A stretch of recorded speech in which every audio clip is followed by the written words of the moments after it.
2부 이제 100페이지 복음주의 해석학에 대한 도전 2부 이제 들어가면은 이제 그 그러니까 복음적 해석에 대한 그 이제 보면은 여기 이제 순서에 보면은 그 복음을 가리는 그러한 그 역사적 요소, 그런 내용, 이제 그런 것들을 이제 2부에서 이제 저자가 다뤄보겠다, 이제 이런 내용이 지금 여기 나와 있어요. 요거 뭐 서로는 각자 알아서 읽어보고, 지금 여기서 보면은 5장 초대교회 복음적 가리움, 그 다음에 6장 종교 중세교회 복음의 가리움, 그 다음에 7장 로마 카톨릭 복음의 가리움. 이 복음의 가리움이라고 하는 게 뭐냐면은 쉽게 얘기하면은 복음의 그 본질적인 내용을 좀 희석한 거, 또 왜곡한 거, 이제 그런 것들을 분석하는 거야. 아주 굉장히 중요한 지금 부분이에요. 그래서 계속 지금 보면은 그 지금 뭐 2장 전체가 지금 그 부분에서 복음주의 복음의 가리움. 요거를 읽어보면은 이제 우리가 이제 복음을 이제 성경에서 복음적 해석을 하는 데 있어서 이제 이런 여러 이제 어떤 구분, 여러 이제 뭐 시대별 아니면은 이제 신학적 분파에서 어떻게 복음을 왜곡했는가, 아니면 어떻게 복음을 희석했는가, 어떻게 복음을 좀 가리고 다른 것들을 중요하게 여겼는가, 이제 그거를 2장에서 이제 다뤄보겠다. 이제 저자가 이제 2부 서론에서 이제 그 설명을 지금 하고 있는 거예요. 그래서 오늘 5장 보면 이제 초대교회, 이제 이 초대교회가 우리가 생각하기에는 마치 굉장히 그 복음이 선명할 것 같지만 실제로는 안 그랬어요. 이 책에서도 지적하지만 이 초대교회, 물론 이제 사도들이 살아있을 동안에는 문제가 없었죠. 물론 뭐 사도들이 살아있을 때도 이제 우리가 골로새서나 갈라디아서 보면은 그때도 뭐 벌써 뭐 이단들이 막 활기를 쳤잖아요. 그러니 이제 사도들이 죽고 난 이후에 이제 그 뒤부터 이제 이 책에서 다루는 건 이제 속사도 시대. 그래서 초대교회의 기간을 보통 사도 시대부터 시작해요. 사도행전 그 2장에서 시작해서 한 300년, 그때까지는 이제 초대교회라고 봐도 되는데, 그런 이제 초대교회 안에 그 시기도 좀 구분해야 돼. 예를 들면 속사도 시대, 그 다음에 이제 초대교회 시기가 넘어가면 이제 교부 시대가 된단 말이에요. 교부. 그러니까 적어도 이 책에는 속사도 시대까지를 이제 초대교회로 이제 보고 있는 거예요. 그러니까 근데 이 속사도 시대에 이제 여기서 이제 나오는 게 이제 중요한 걸 이제 지적해요. 왜냐하면 이제 속사도 시대를 거쳐서 교부 시대로 가는데, 사실 요 시대가 이 복음이 어떤 식으로 가려웠는가라고 하는 해석학적인 그 내용이 지금 여기 나와요. 이제 보면 뭐가 이제 여기서 지적되냐면은 이제 여기 이제 109페이지 이제 그 하반절 보면은 첫째, 둘째, 셋째 이제 지적되는 내용이 있어요. 이제 이걸 좀 보여야 되는데, 이제 사도들의 시대가 지났다, 이게 지났다. 그러니까 사도들이 죽고 난 이후에 이제 교회가, 그러면은 이제 사도들의 제자들이 있잖아요. 그게 바로 속사도란 말이에요. 이 속사도의 권위도 대단해요. 왜냐하면 사도들에게서도 직접 가르침을 받은 사람들이기 때문에 예수님으로부터 시작하면은 예수님과의 시대도 얼마 그렇게 멀진 않은 거예요, 사실은. 그러니까 자기들의 그 교사 선생님이 예수님으로부터 가르침을 받은 사도들이었단 말이에요. 그러니까 이 속사도의 권위도 굉장히 커요. 뭐 교부의 권위도 큰데 뭐 속사도는 오죽하겠어요. 이게 그렇지만 이제 109페이지 그 상반절에 보면 뭐라고 했냐면은 그 108페이지 하반절부터 약간 기독교 역사 초기에는 대속하고 구속하는 그리스도보다는 뭐요? 모범적이고 윤리적인 그리스도에 관심이 있었던 것으로 보인다. 그러니까 이 시기는 이제 예수 그리스도의 시기가 이제, 그러니까 사도들의 시대가 지나갔어요. 이제 사도들의 권위, 어떤 그런 사도들의 그런 그 교회를 이제 확고하게 이제 복음과 말씀의 토대에 딱 세워놨던 그런 이제 시대가 지나가기 때문에 이제는 여기 이제 나와 있는 것처럼 그러면 도대체 어디에 권위가 있느냐라고 하는 이제 그런 문제가 생기는데 여기 이제 뭐라고 나오냐면은 신약의 정경이 확립되고 용립되기까지는, 그러니까 아직은 속사도 시대까지는 이 정경이 확립이 안 됐잖아요. 그러니까 그때까지는 교리적이고 교회적인 권위가 성경보다 우위에 있게 된 것은 쉬운 일이었다. 신약의 성경은 여전히 유동적인 상태였고 4세기까지 그렇게 되었다. 바로 이게 이제 300년까지 4세기면 300년 때거든. 그러니까 이때까지는 정경이 확정되지 않았어요. 물론 신약 27권이 그 시대 교회 이제 곳곳에 이제 회람되고 돌아다니고 적어도 암묵적으로 적어도 27권의 대부분의 내용이 이게 영감된 사도들의 메시지다라는 것을 교회가 거의 뭐 받아들이긴 했지만 이게 확정되지는 않았단 말이에요. 그러니까 그러다 보니까 이제 문제가 뭐가 생기겠어요? 성경의 권위를 둔 교회가 아니에요. 결국은 뭡니까? 결국은 교회 권위가, 그러니까 그 교회 권위라고 하는 것은 결국 교회 지도자들에게 그 권위가 집중되는 거예요. 그러다 보니까 또 교리적, 신학적, 교리적이고 여기서 또 좀 더 다른 말로 하면 신학적이라는 말도 중요하겠죠. 이런 권위가 없다 보니까 어떻게 되겠습니까? 당연히 어떤 복음적인 중심 메시지가 어때요? 상당히 약화되고 그 대신 뭐예요? 모범적인, 윤리적인. 그러니까 의외로 기독교 역사에서 예수님 시대와 멀지 않은 시대, 사도들의 시대와 멀지 않은 시대이지만 벌써 어때요? 이 복음이 희석됐다는 거 우리가 알아야 돼요. 이게 굉장히 중요한 지적이에요. 그래서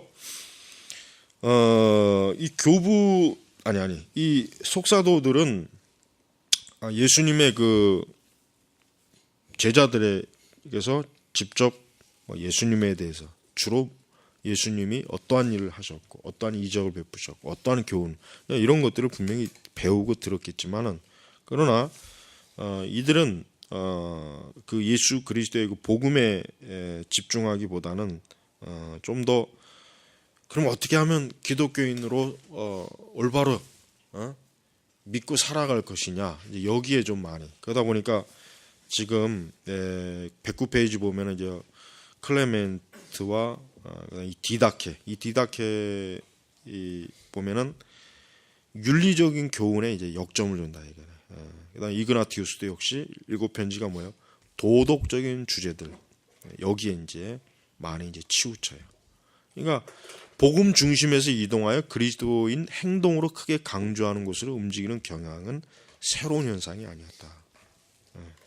율법주와 도덕주는 신약의 서신서들이 그렇게도 분명하게 지적하는 것처럼 항상 초대교회의 위험 요소였다. 만일 사도들이 복음 중심적 해석관이 속사도 시대에 갑작스럽게 사라지는 것이 이해가 가지 않는다면 사도들의 성경 자체가 독특하게 예언자적이었다는 것을 기억한다면 도움이 될 것이다. 그러면서 중요한 말이에요. 인간의 마음에는 진리에서 이탈하려는 경향이 영원히 현재적으로 있음을 성경을 통해서 우리는 깨어있게 된다. 그러니까 어느 시대나 마찬가지죠. 어느 시대나 항상 어떤 정말 중요한 성경적 진리에서 인간은 항상 이렇게 떠나려고 하는 경향이 있어요. 늘 그래요. 그러니까 우리가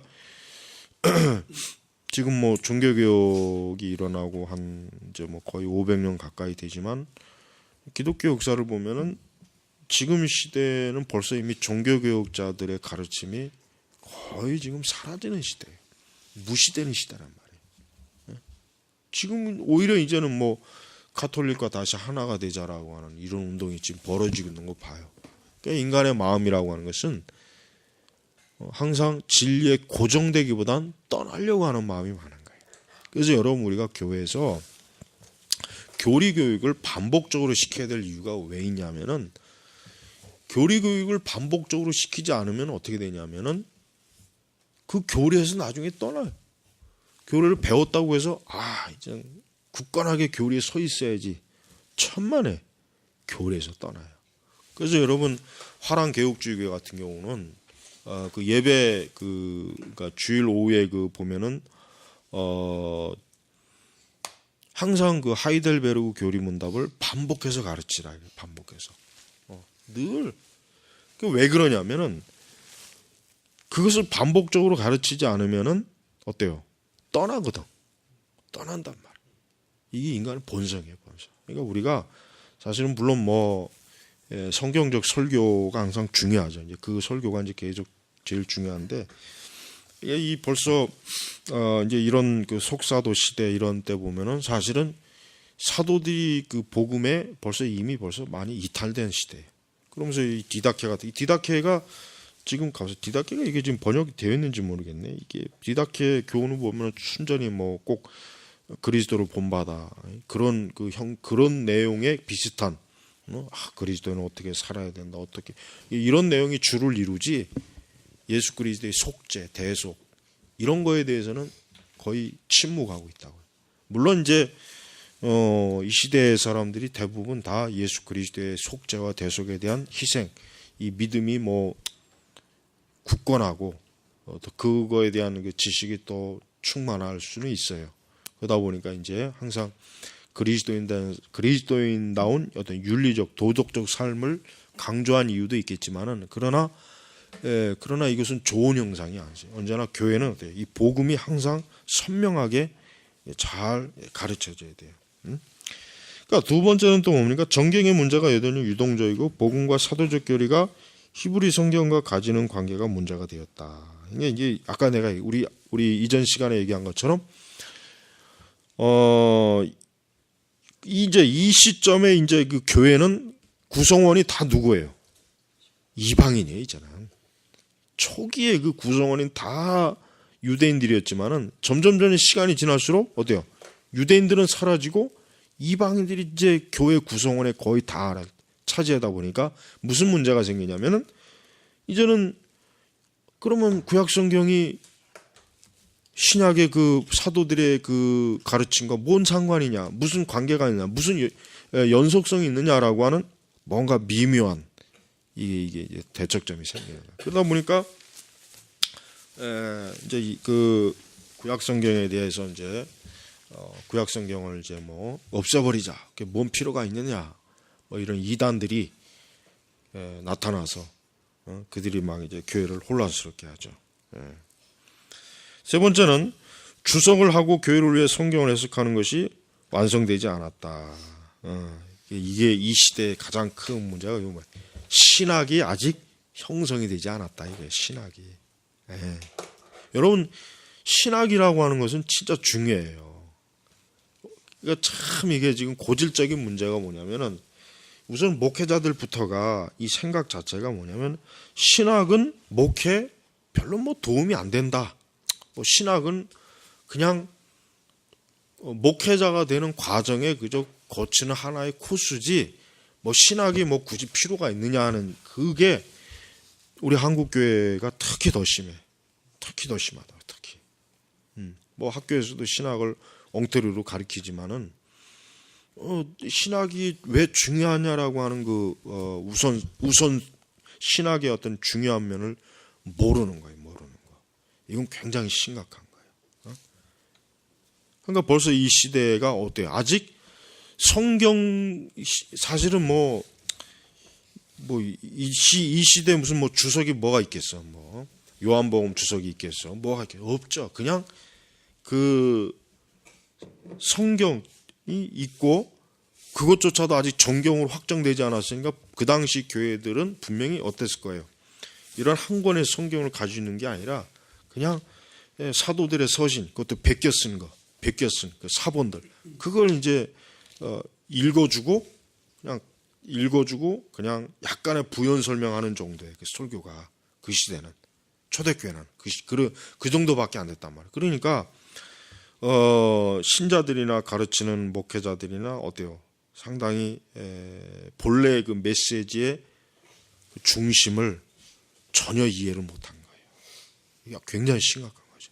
이러다 보니 당연히 뭐 복음에 대해서도 역시 그냥 단순히 뭐 예수님 뭐 했다 그냥 어떤 뭐 예를 들면 요한복음을 오늘은 뭐 읽어주고 이 요한복음 몇 장 몇 절에서 뭐 예수님이 이렇게 했다더라 이랬다더라 이 정도만 신자들이 듣지 거기에 대한 신학적, 교리적 설명 그런 가르침을 제대로 배움받지 못한 거야. 그러다가 이제 서서히 이제 교부 시대에 들어와서야 이제 뭐 신학이 생겨요. 교부 시대 들어와서야 이제 서서히 성경을 해석하고 성경을 주석하는 과정 속에서 신학이 형성되는 거예요. 이제 거기서 어거스틴의 위치가 상당히 중요합니다. 어거스틴은 사실은 그때까지의 그 초대교회부터 그때까지의 그 신학을 사실은 집대성한 사람이에요. 그 어거스틴이 사실 상당히 중요한 사람이에요. 네. 그래서 우리가 이제 어거스틴의 공로가 뭐냐면은 적어도 중세 신학의 어때요? 발판을 놓았기 때문에 중요한 거예요. 물론 어거스틴 신학은 사실 문제가 있는 것도 많죠. 어거스틴 신학은 양면성이 있어요. 어거스틴 신학은 문제가 되는 건 심각한 문제가 되고 좋은 것도 굉장히 좋아요. 그러나 이제 어거스틴으로서는 뭐 그 당시에 이제 서서히 오리겐 같은 사람도 마찬가지겠지만은 이제 신학이라고 하는 게 서서히 형성되는 시기에 그것을 이제 그 시점에서 집대성을 하고 그 다음 시대로 넘겨주는 역할을 어거스틴이 한단 말이에요. 예. 그러니까 우리가 이제 이 속사도 시대는 무슨 뭐 체계적 뭐 교리, 뭐 신앙 고백, 신학 이게 전혀 없다고 하는 걸 알아야 되죠. 없다고. 그렇다면은 굉장히 참 그 이단들이 굉장히 활개를 많이 칠 수 있는 그 여건이 좋은 시기 아니에요. 그 실제로도 그런 이상한 이단들이 많이 또 출현하는 그런 시기였다고. 그래서 교회가 사도 시대의 교회로부터 또 멀어지면 멀어질수록 구별적 권위가 어떤 역할을 해야 할지 확립되는 것이 필요하였다. 그렇습니다. 여러분, 교회가 신학을 소홀히 하면 큰일 나는 거예요. 그러니까 목회자가 신학을 손을 놓으면 그 교회는 이미 끝난 거예요. 그러니까 우리 한국 교회 봐요. 멍청한 놈들이 대형교회 목사들 전부 다 그 머리가 텅 빈 애들이에요. 나는 대형교회 목사들은 정상적인 목사로 진짜 안 봐요. 이건 내가 양심적으로 얘기하는 거예요. 쟤들 굉장히 무식해요.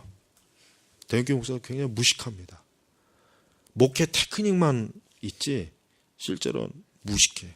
신학의 흐름, 경향 거의 몰라요. 거의. 그러니까 실제로는 이 머리가 텅 빈 애들이에요. 텅 빈 애들. 응? 오히려 거기에 반해서 교회가 작은 교회 목사들이 오히려 더 많이 알아요. 더 많이. 예. 물론 뭐 지금 그렇지도 않은 경우가 많지만 작은 교회 목사들은 또 공부도 또 안 해. 그 시간이 좀 주어지면은 자꾸 공부다 그래야 되는데 공부 안 하면은 성장을 안 해요. 뭐 지금 교인도 없는데 무슨 공부를 해서 뭐 하냐. 나 같은 경우는 교회는 한 사람도 없을 때도 나는 뭐 책 읽고 있었는데 항상 한 사람도 없을 때도 나도 설교 뭐 강단에 서봐야 우리 애들 내고 뭐 집사람 그런 상황에서 사실 뭐 신학 공부를 해봐야 뭘 하냐 이런 생각은 당연히 들겠지만 그러면 안 돼요. 목회자가 계속 신학을 연구해야 발전하는 거예요. 그렇게 그거 손 놔버리면은 그거는 끝나는 거야. 그거로 끝나는 거야. 절대 그러면 안 된다고요. 그러니까 너무 바빠서 신학을 못 하고 아니면 너무 할 게 없어갖고 신학을 안 하고 이런 경우가 생긴다고. 이런 경우가. 그러니까 그렇게 하지 말고 예수님과 사도들이 시대가 지나가고 나서 이 속사도 시대부터 교부 시대로 들어서는 이 순간부터 교회가 어떻게 됩니까? 교회는 자칫하면은 표류하는 교회가 돼요. 방향 없이 어디로 가야 될지 모르는 거예요. 이럴 때 뭐가 필요합니까? 그래서 신학이 필요한 거예요. 그러니까 서서히 어때요? 서서히 여기 이제 나오겠지만은 저스틴이나 이레니우스나 터툴리안 같은 사람 특히 어때요? 서서히 신학의 체계를 세우잖아요. 그 당시 또 이제 이단들이 많으니까 이 이단들을 어떻게 대처를 해야 되는데 하는 그런 가운데서 그들의 그 오류를 방어하려니까 당연히 성경을 연구할 수밖에 없고 말씀을 이단이 그 주장하는 그런 교리적 관점을 분석하고 파헤쳐갖고 이것이 그릇되다 말씀이 그래. 그러니까 신학이 이제 서서히 형성이 되는 거예요. 그러니까 우리는 이 초대교회가 환상을 가지면 안 돼. 어떤 사람들은 항상 뭐 초대교회로 돌아가자 하는 사람도 많잖아요.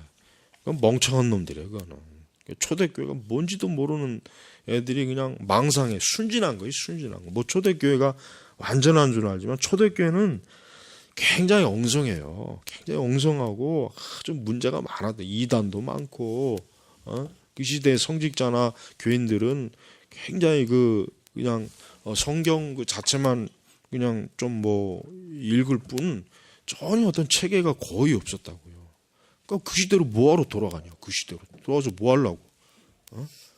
그러니까 그런 그 쓰잘데없는 구호 외치는 그 기독교 운동을 참 하면 안 돼. 하여튼 기독교 그 사역 중에 항상 어떤 구호를 들이미는 인간들이 있어요. 구호를. 이 복음주의자들 보면 어떤 구호, 뭐 어떻게 하자, 표 이런 거. 하여튼 그런 일을 하는 그 단체나 사람들 중에 좀 제정신 가진 사람은 별로 없어요. 조심해야 돼 우리가 그런 거는. 자, 그래서 이제 결국 그렇게 해서 나타나는 현상이 뭐예요? 알레고리예요. 이 알레고리라고 하는 것은 쉽게 얘기하면은 뭐예요? 성경에 쉽게 이제 중세 성경 해석의 가장 대표적인 건 사중 해석이잖아요. 사중, 영적 뭐 이런. 그러니까 성경의 어떤 의미를 다중적으로 해석하는 게 이 알레고리의 대표적인 알레고리. 벌써 신학이 없으니까 어떻게 돼요? 당연히 성경이 알레고리적으로 해석할 수밖에 없는 거예요. 신학이 없으니까. 그리고 사실은 이런 그 알레고리적 해석은 사실은 그 뿌리가 어디냐 여기 나와 있지만은 소크라테 이전에 데아게네스. 그러니까 사실은 이제 그 헬라 철학, 그 헬라 철학에서부터 거기 이제 헬라화된 유대인들이 그런 헬라 철학에 물이 들어가지고 자기들의 유대 그 성경, 구약 성경을 해석하는 방식으로 사실은 알레고리가 사실은 나온 거고 이것이 이제 나중에 우리 기독교, 우리 이제 유대교와 구별된 우리 기독교가 어떤 이런 뭐 성경을 해석하는 데 있어서 어때요? 알레고리적인 방법을 굉장히 어때요? 추구하는 그런 방식을 선호하게 된 거예요. 그래서 이제 이 필로, 유대인 가운데 이 필로 이제 대표적인 사상가죠. 유대인 철학자죠. 성경의 철학적인 의미를 알레고리적인 방법으로 추구했다. 그는 물질과 비물질이라는 이원론을 그리고 초월적인 하나님과 물질 세계사의 로고스를 중보자로 여기는 스토아 철학자들의 로고스를 받아들였다. 그래서 성경은 다중 의미, 여러 그러니까 어떤 하나의 단어나 성경에 어떤 요절이 있으면은 그거를 그러니까 그래요. 우리가 성경을 해석할 때 항상 중요한 거는 성경은 단 하나의 의미만 있어요. 단 하나의 의미. 거기에는 단 하나의 의미만 있지 그 의미에서 막 여러 가지를 뽑다 보면은 어때요? 그러면 이제 알레고리가 되는 거예요. 당연히 그렇게 될 수밖에 없어요. 그러니까 이 시대는 성경에서 끌어낼 수 있는 건 다 끌어내는 거예요. 성경에서 양이면 뭐 양에다 이 양이 하여튼 뭐 의미할 수 있는 거는 다 끄집어내는 거예요. 다 끄집어내. 그러니 그게 성경의 해석이라고 하는 게 어떻게 되겠어요? 엉망이 돼 버리죠. 엉망이 된 거예요. 엉망. 그래서 근데 지금도 이 알레고리 방식을 설교하는 그 목사들 보면 참 도대체 이해할 수가 없어요. 왜냐하면 이미 신학교에서도 해석학 가르칠 때 알레고리는 이미 벌써 이거는 좋지 않은 것이다. 이런 방식으로 해석하지 마라. 이렇게 가르치거든. 웬만한 신학교는 다. 그런데도 어디 가서 뭘 주워들었는지 모르지만은 지금도 여전히 알레고리적인 방법을 가지고 있는 사람들이 많이 있는데 그거는 참 위험한 거예요. 그래서 이런 헬라 철학의 영향, 그 다음에 헬라 철학의 영향을 받은 유대 철학자들, 유대 신학자들의 그 영향이 이제 교부들에게 영향을 줘서 성경을 해석할 때 좀 이런 부분들이 많이 나와요. 대표적으로 뭐 이제 여기 보면 클레멘트하고 오리겐, 오리겐 같은 사람은 참 정말 아주 탁월한 사람이긴 하지만 역시 문제가 또 굉장히 많은 사람이에요. 이 오리겐 같은 사람이 만약 오늘날의 활동에서 이 사람은 2단으로 100% 찍힙니다. 이 사람은. 오리겐은 지금 만약에 이런 활동을 하면 이 사람은 뭐 두말할 것도 없이 2단으로 찍혀요. 이게 이 사람이 플라톤 철학과 알레고리 해석학에 의존했다. 이 두 사람은 다 플라톤 철학의 대부분을 구약의 기운을 두는 철학으로 간주했다. 또 클레멘트는 문자적 의미를 대부분의 그리스도인들에게 출발점이 되는 것 같다. 그러나 플라톤의 사상에 따르면 땅의 하늘은 하늘의 형상보다 열등하고 그림자에 불과하다. 그러니까 우리가 이런 여기 밑에 폴 틸리가 잠깐 얘기하죠. 클레멘트 사상이 기독교 사상과 헬라 철학이 합작한 좋은 예라고 평가했다. 그렇죠. 우리가 이렇게 초기 벌써 이미 성경을 해석하는 그 신학적 방식에 있어서 이 헬라 철학의 영향이, 그러니까 헬라 철학의 구조가 기독교 신학의 구조 틀을 만들어 주니까 자연히 이 헬라의 그 철학 영향이 신학으로 들어올 수밖에 없어요. 그렇다고 해가지고 우리가 이제 지금 주장하는 몇몇 사람들처럼 지금 우리의 신학인 이건 헬라화된 신학에다 해가지고 지금 우리의 신학을 전적으로 부정하는 사람들이 또 있단 말이에요. 지금도. 근데 그거는 잘못된 거예요. 왜냐하면 이미 벌써 중세 시대를 거쳐서 이미 철학에, 그러니까 중세 시기가 두 시기로 나누는데 처음에 이제 처음에 플라톤, 그다음에 이제 아리스토텔레스의 영향을 받았단 말이에요. 로마 카톨릭이. 이미 벌써 종교교육자들은 중세 카톨릭 신학이 그런 철학자들의 영향을 받아서 신학이 형성된 거에 대해서 종교개혁자들이 이거는 잘못된 것이다. 이거는 좀 뭔가 문제가 있다라는 걸 인식을 했단 말이에요. 그러니까 오늘날 우리가 지금의 신학은 이거는 기독교 신학이 아니다. 헬라 철학에 형성된 신학이기 때문에 우리는 지금 신학을 잘못 배우고 있다. 이렇게 주장하는 그 일부 사람들의 주장은 그거는 터무니없는 말도 안 되는 그런 궤변이라는 걸 우리는 알아야 돼요. 그래서 우리가 이 초기에 이제 알레고리의 역사가 굉장히 뿌리가 깊고 특히 이제 오리겐 같은 사람도 아주 알레고리 방식으로 굉장히 성경을 재미있게 아주 감동적으로 설교를 많이 했어요. 그러다 보니까 이 알레고리 방식이 유행하게 된 가장 많은 원인 제공을 한 사람이 오리겐 같은 사람이에요. 오리겐. 자, 그래서 맨 앞에 첫 번째 이제 보면 클레멘트, 그의 첫째 해석학의 원칙은 본문에서 문자적인 의미가 있어서 관찰할 수가 있고 알레고리적 의미가 있어서 탐구해야만 한다는 것이다. 그러니까 같은 성경을 두 종류로 딱 파악하는 거예요. 하나는 문자, 하나는 알레고리.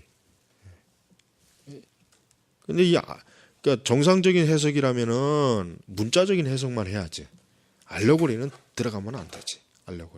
알레고리가 들어가면은 그 문자적 해석이 당연히 왜곡될 수밖에 없지. 또 클레멘트 또한 플라톤적인 사상을 사용해서 신약과 구약의 통일성을 세우려 했다.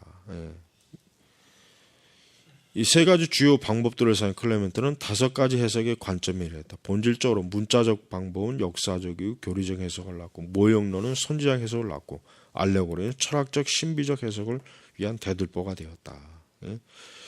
그러니까 종교개혁자들이 당시에 로마 카톨릭의 성경 해석 가운데 이런 초기 이런 교부들의 해석학에 영향을 받은 천주교 해석학에 대해서, 천주교 신학 해석학에 대해서 어때요? 굉장히 우려를 삼았죠. 그러니까 철저하게 문자적 해석, 문자적, 역사적, 본문 중심의 그 해석을 종교개혁자들이 강조한 이유가 뭐냐면은 워낙 이런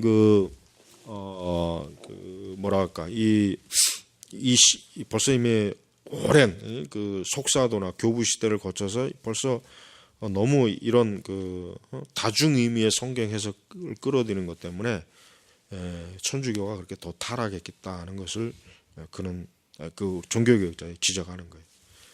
그다음에 이제 오리겐을 봐요. 오리겐은 뭐 여기서 보면은 그는 문자적인 의미를 수용을 했지만 그 문자적인 의미를 뭐 저쪽으로 배척한 건 아니라 그러나 그것을 일차적인 의미로 간주하진 않았다.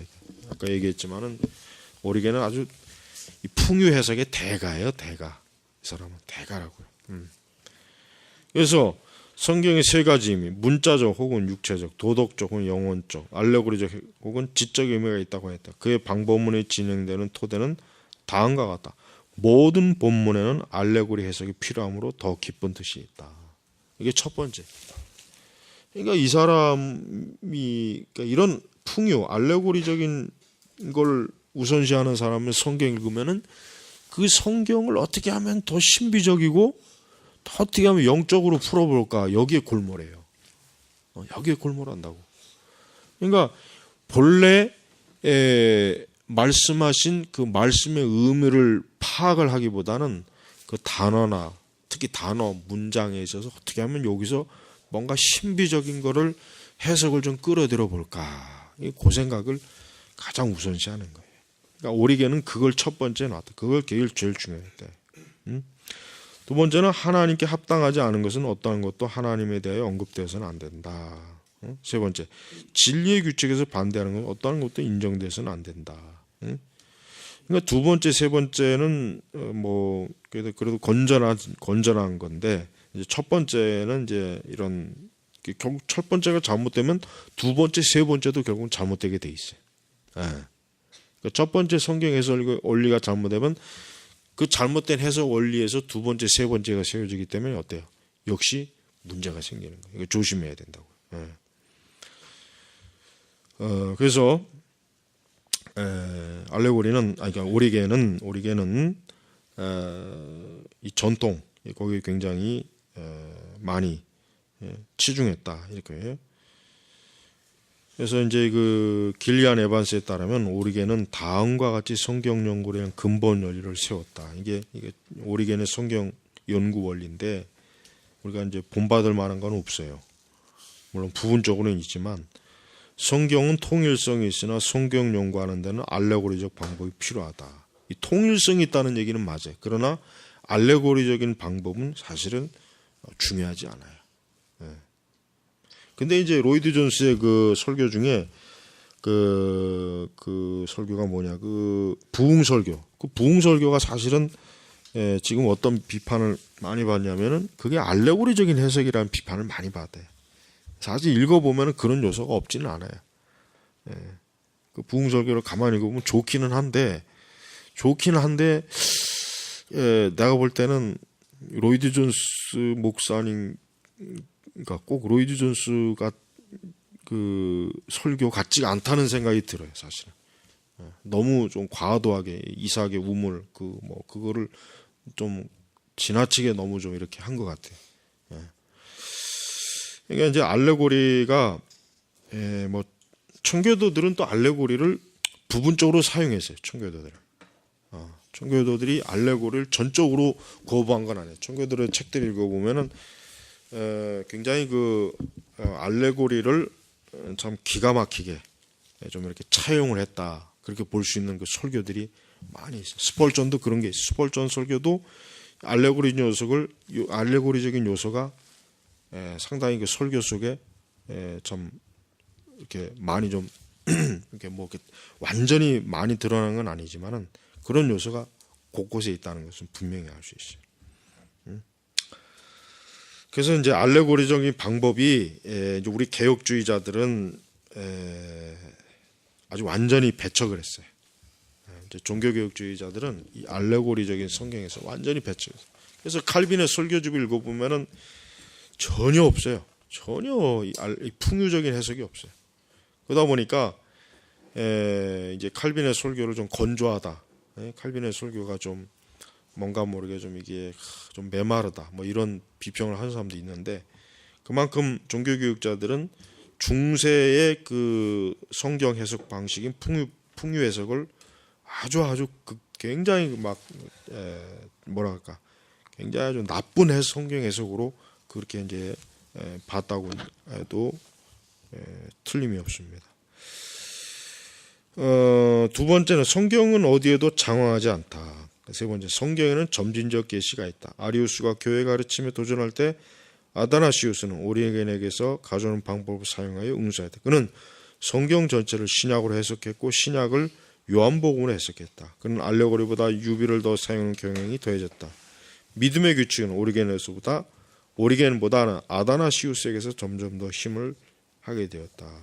그래서 오리겐을 평가하면서 모이세스 실바는 오리겐은 오늘날까지 이어지는 어떤 토론을 포함해 교회사에서 모든 중요한 해석학적 토론에 실제로 예견했다. 그래서 그러니까 오리겐은 하여튼 기독교 신학에 굉장히 그 중요한 요소들을 많이 이렇게 제시한 사람으로는 이 사람은 뭐 하여튼 가치 있는 사람이긴 해요. 그러나 또 이제 만인 구원설이라든가 그다음에 알레고리 해석 방식이라든가 그다음에 이제 성경 원문에 대한 그런 부분에 있어서는 우리가 오리겐은 좀 주의를 하면서 그런 거를 좀 봐야 돼요. 그다음에 이제 또 오리겐은 성경 신적 성격에 초점을 둔 반면에 본문과 철학의 문제에 대한 태도에서는 그의 관심이 인간적인 측면이 있었다. 신적이면서 인간적에서 생기는 긴장은 오리겐의 작품에서 피할 수 없는 일이다. 그러니까 또한 문자적이고 비유적인 해석의 문제예요. 오리겐은 문자적 의미를 중요하겠다. 문자적 의미는 초신자에게 중요하다. 그의 알레고리 해석은 신학적 의미가 있다. 이것은 유대인들이 문자적으로 선지자들을 해석한 것과 조화되는 복음을 거부했기 때문이다. 그는 또한 모든 것을 문자적으로 해석하면 필연적으로 신성모독적이 되거나 상호 모순적이 될 것이라고 확신했다. 그러니까 요 부분이 이제 종교개혁자들하고 좀 약간 이제 상충되죠. 일단 종교개혁자들은 모든 성경을 어때요? 문자적인 해석으로 일단 해석을 하는 걸 원칙으로 세웠어요. 그 다음에 이제 전적으로 문자적으로 해석할 수 없는 그런 부분에 대해서만 어떤 그것이 비유냐 아니면 시적 어떤 문학 형식이냐 아니면은 이제 계시록 같은 경우는 사실은 문자적으로 전적으로 해석하기가 참 곤란한 게 이제 계시록이에요. 계시록을 전적으로 문자적으로 해석한다는 게 과연 그 좋은 해석 방법이겠냐 하는 생각이 들어요. 왜냐하면 어차피 요한이 본 것은 환상을 본 거예요.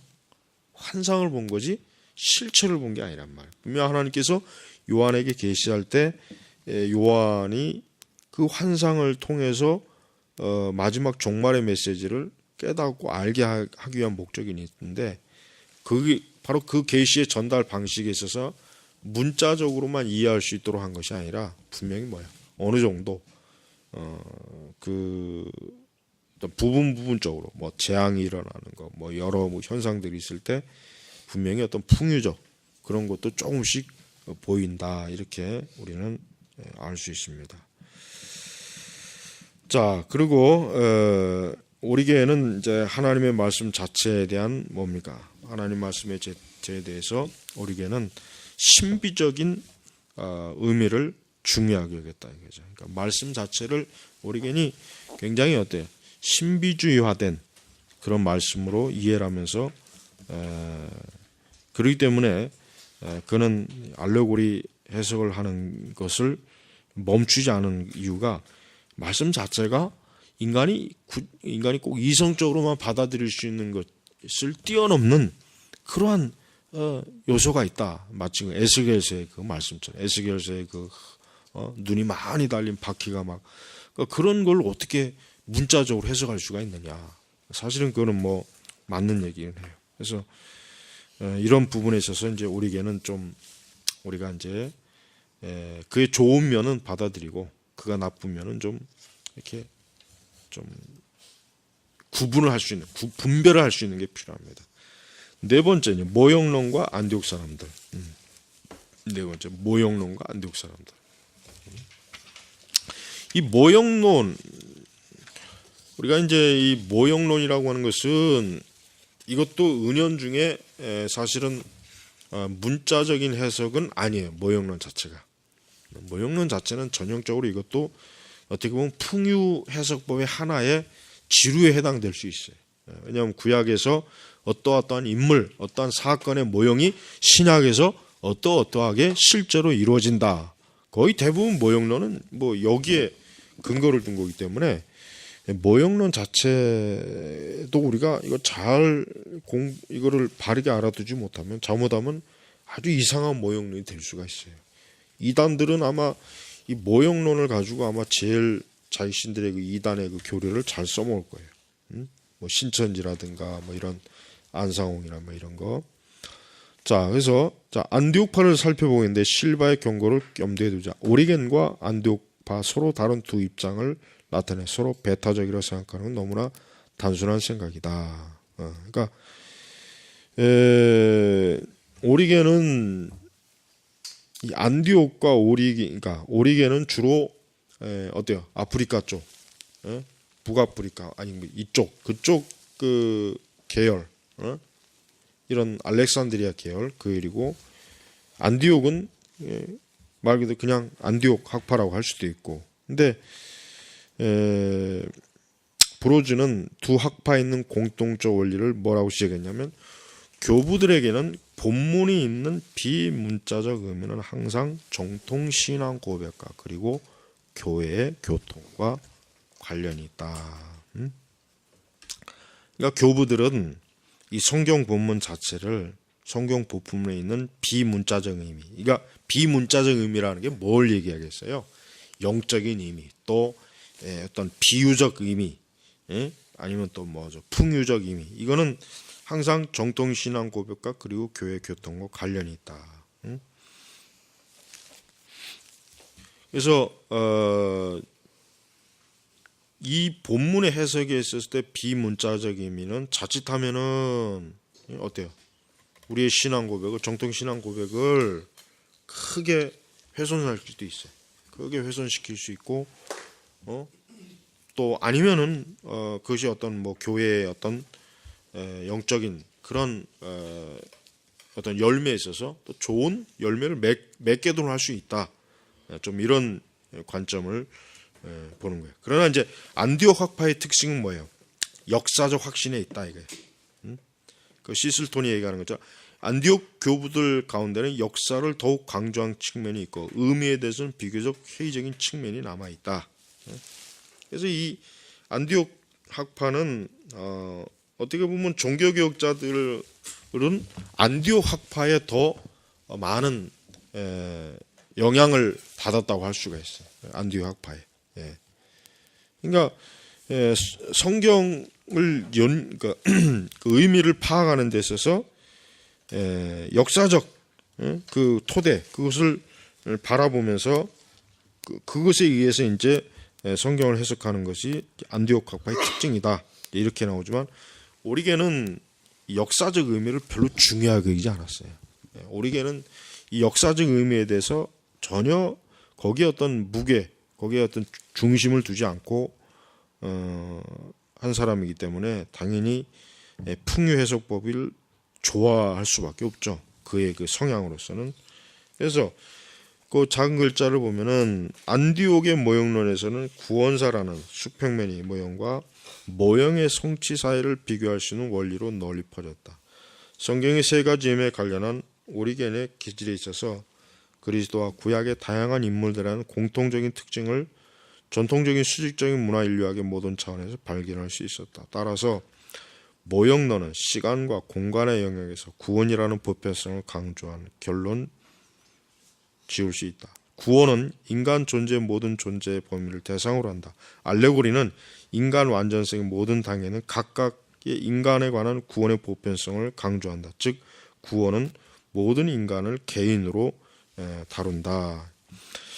그러니까 이 지금 이제 안디옥 이 모형론, 그러니까 모형론의 가장 중요한 핵심이 뭡니까? 성경에서 대표적으로 모형론을 드러내는 것은 그리스도예요. 오직 그리스도. 그러니까 구약에 있는 그 뭐 다윗을 예를 들던 누구를 들던 간에 그리스도에게 거의 초점을 맞추는 게 모형론 방식의 가장 중심 뼈대거든요. 그러니까 예, 여기서 보면은 구원사라는 수평적인 모형과 모형의 성취 사이를 비교할 수 있는 원리로서 널리 퍼졌다. 예, 그래요. 지금 이렇게 설명하는 이유가 결국 모형론은 구원, 그러니까 하나님의 그러니까 그리스도께서 이미 구약에서부터 하나님께서 그리스도를 어떤 인물을 통해서 어떤 사건을 통해서 보여주고는 하는 그 과정이 신약에서는 완전히 확 드러났다. 그러니까 구원은 사회에서 그러는 중심, 그 핵심적인 그런 내용을 지금 말하는 것입니다. 근데 우리가 교회사 쪽으로 보면은 안디옥 사람들이 훨씬 더 성경 해석을 할 때 좀 더 복음을 더 선명하게 드러났다고 그렇게 볼 수가 있어요. 사실은 오리게네보다는 안디옥 이쪽 계열이 어떻습니까? 훨씬 더 그리스도의 구속에 대해서 더 명확하게 보여준다고 하는 것은 그것은 더 우리 이제 종교교육자들을 그 노선을 볼 때 그쪽에서 오히려 더 영향을 많이 받았다. 그렇게 봐도 틀림이 없는 것이에요. 자, 잠깐 쉬고. 이제 우리 5장 그 모형과 안디옥 사람들 들어가서는 자 115페이지 그쪽 보면은 중반에 안디옥 해석의 특징은 관조이다. 이제 관조라는 말은 문자적인 의미에서 영적인 통찰력을 얻을 수 있다는 의미다. 따라서 선지자들의 예언은 역사적이고도 그리스도 중심적이 될 수 있다. 알레고리아는 달리 예언적 또는 메시아적 의미는 문자적 의미를 경시하지 않고 오히려 문자적 의에서 또 세워진다. 그러니까 내가 이제 아까 얘기한 것처럼 여기 지금 제목 이 장 자체가 초대교회 복음의 가리움이라 그랬잖아요. 그러니까 알레고리 해석은 엄밀히 얘기해서 복음을 드러내기가 어려워요. 알레고리 해석을 가지고 예수님이 실제로 십자가에서 피 흘리고 예수님이 실제로 채찍에 맞으시고 실제로 죽음을 겪으시고 부활하시는 것을 이걸 우리가 일단 어떻게 받아들여야 돼?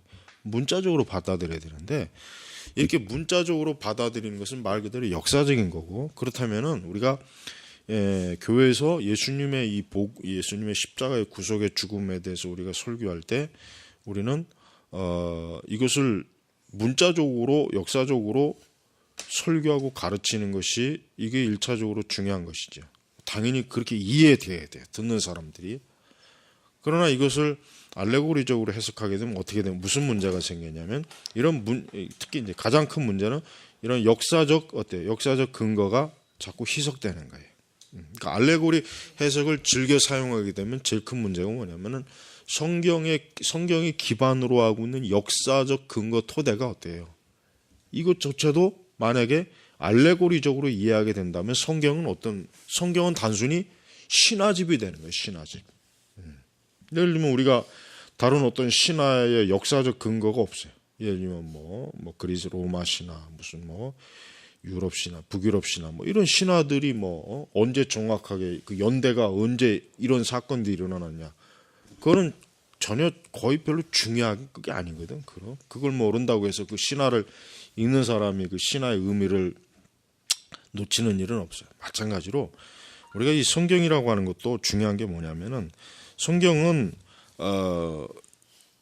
무엇보다도 예수 그리스도의 십자가의 구속과 복음에 대해서 우리는 성경을 읽는 사람이 그 성경의 말씀을 듣는 사람이 이것을 역사적 근거에서 실제로 일어났던 사건으로 의미로 일단 받아들여야지 이거를 풍유적으로 받아들이게 한다면은 물론 그것을 통해서 감동을 얻을 수 있고 재미는 있겠지만 그러나 과연 이것이 진짜 실제 내 생명, 내 삶, 나 자신을 거기에 기댈 수 있는 그러한 진리가 될 수 있느냐 이게 지금 가장 결정적인 문제예요. 그러니까 진리라고 하는 것은 엄격하게 진리는 뭐예요? 진리는 실제하는 거예요. 실제하는. 진리를 풍요적으로 할 수가 없어요. 왜?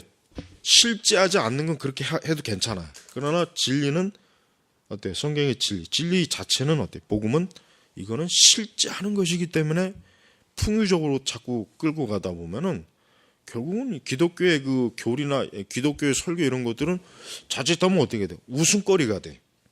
웃음거리, 웃기는 얘기가 된단 말이에요. 재미는 있지. 계속 재미는 있을 거야. 재미는 있을 거야. 그러니까 우리가 뭐 이제 구약이든 신약이든 간에 예수 그리스도의 그러니까 기독론의 그 핵심 주장은 예수님의 복음이라고 하는 것은 항상 어때요? 이거는 하나님께서 우리에게 실제로 제시하는 구원의 도란 말이에요. 이건 교훈 이전에 어떤 훈계 이전에 의미 이전에 이게 실제로 있었느냐 없었느냐 하는 사건은 알레고리적인 방법을 해서는 내용이 어때요? 내용이 전달이 안 되는 거예요. 내가 아무리 어떤 영화를 감동적으로 봤지만 그 영화가 어차피 허구일 바에는 그거는 실제로 나에게 어떤 중요한 진리가 안 돼. 그러나 아무리 재미없는 영화라도 그게 실제 근거한 영화는 어때요? 그건 어쨌든 어떤 의미가 있어요. 그 의미는 사라지지가 않는단 말이에요. 그거 똑같은 거예요. 예? 그래서 우리가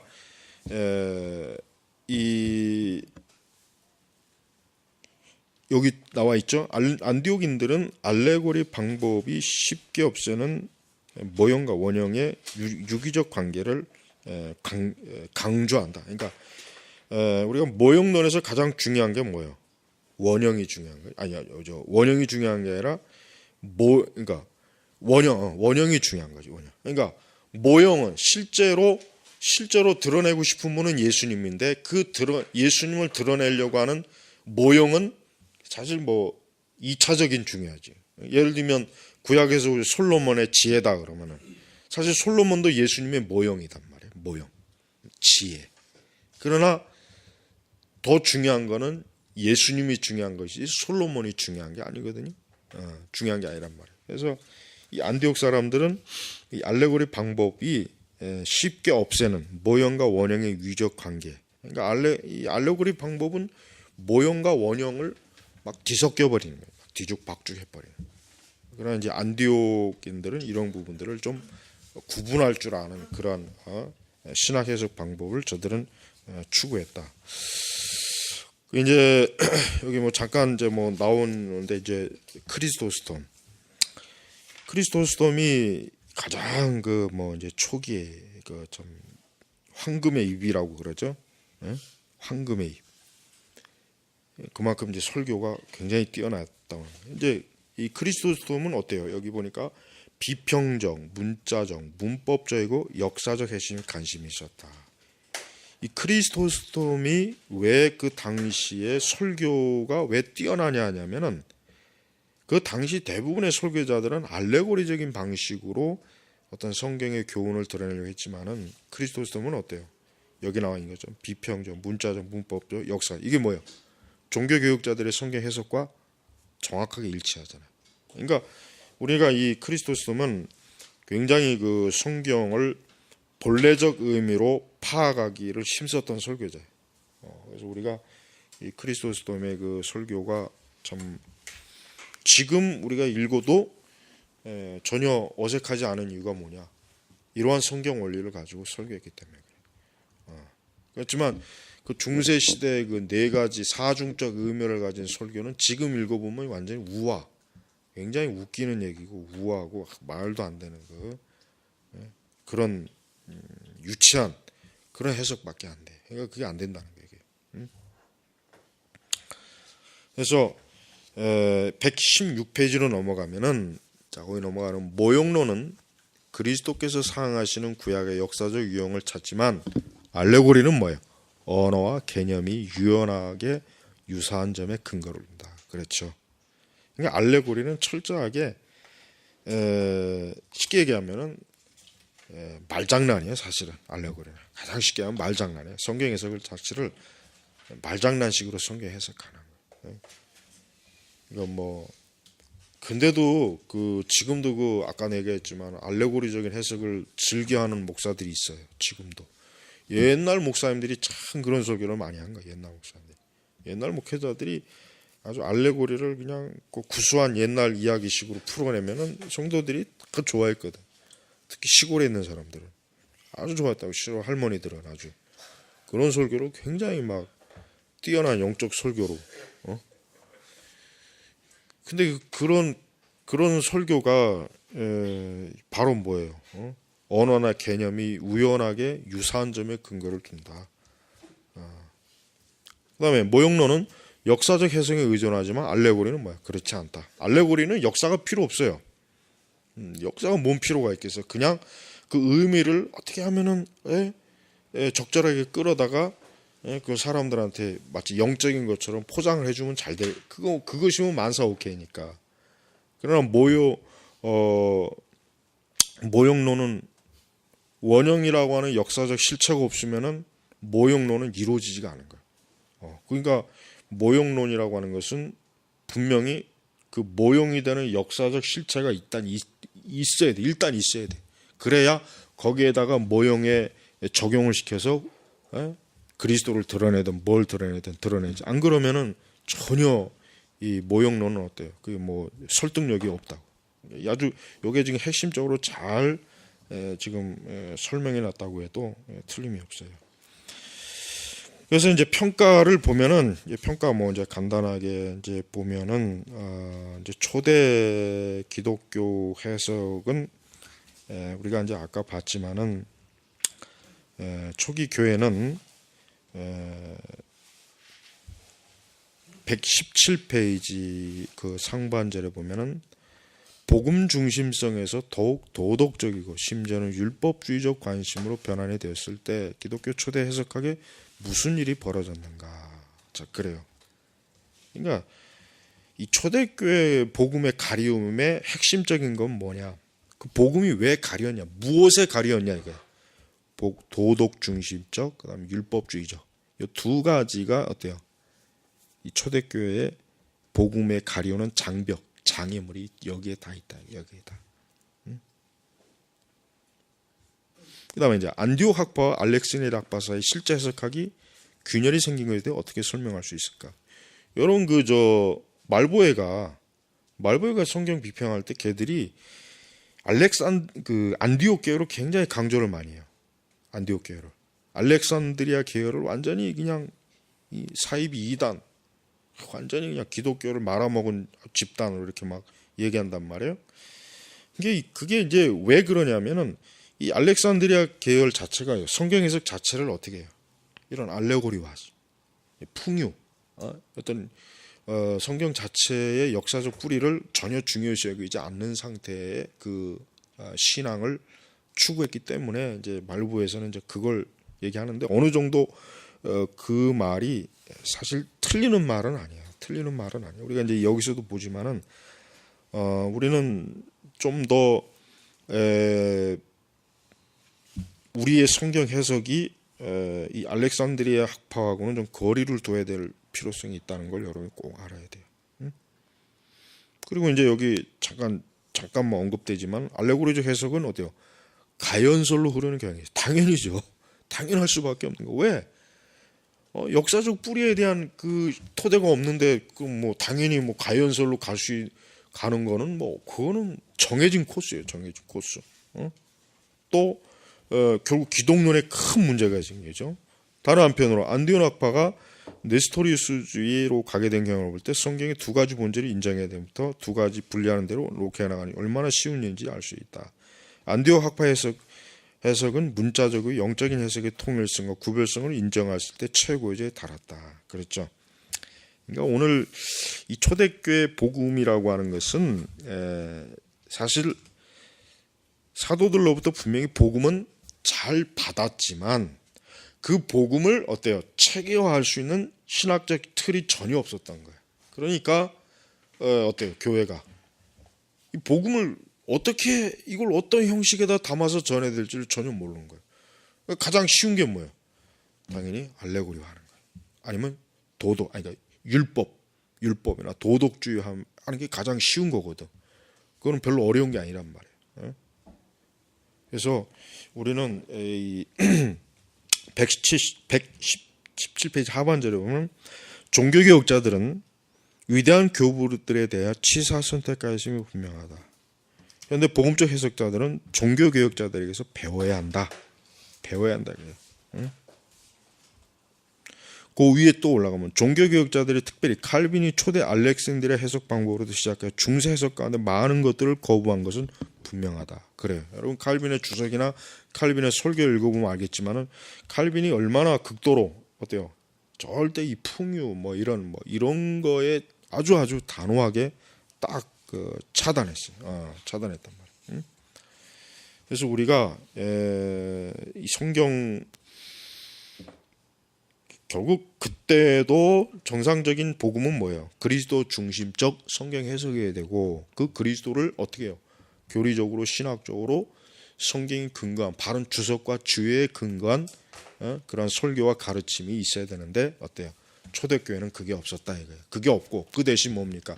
풍요, 그다음에 이런 도덕, 율법 이런 식으로 흐르다 보니까 어때요? 결국은 이 초대교회의 복음이 가려진 그 원인과 결과, 문제점들을 지금 여기서 우리가 이제 알 수 있는 것입니다.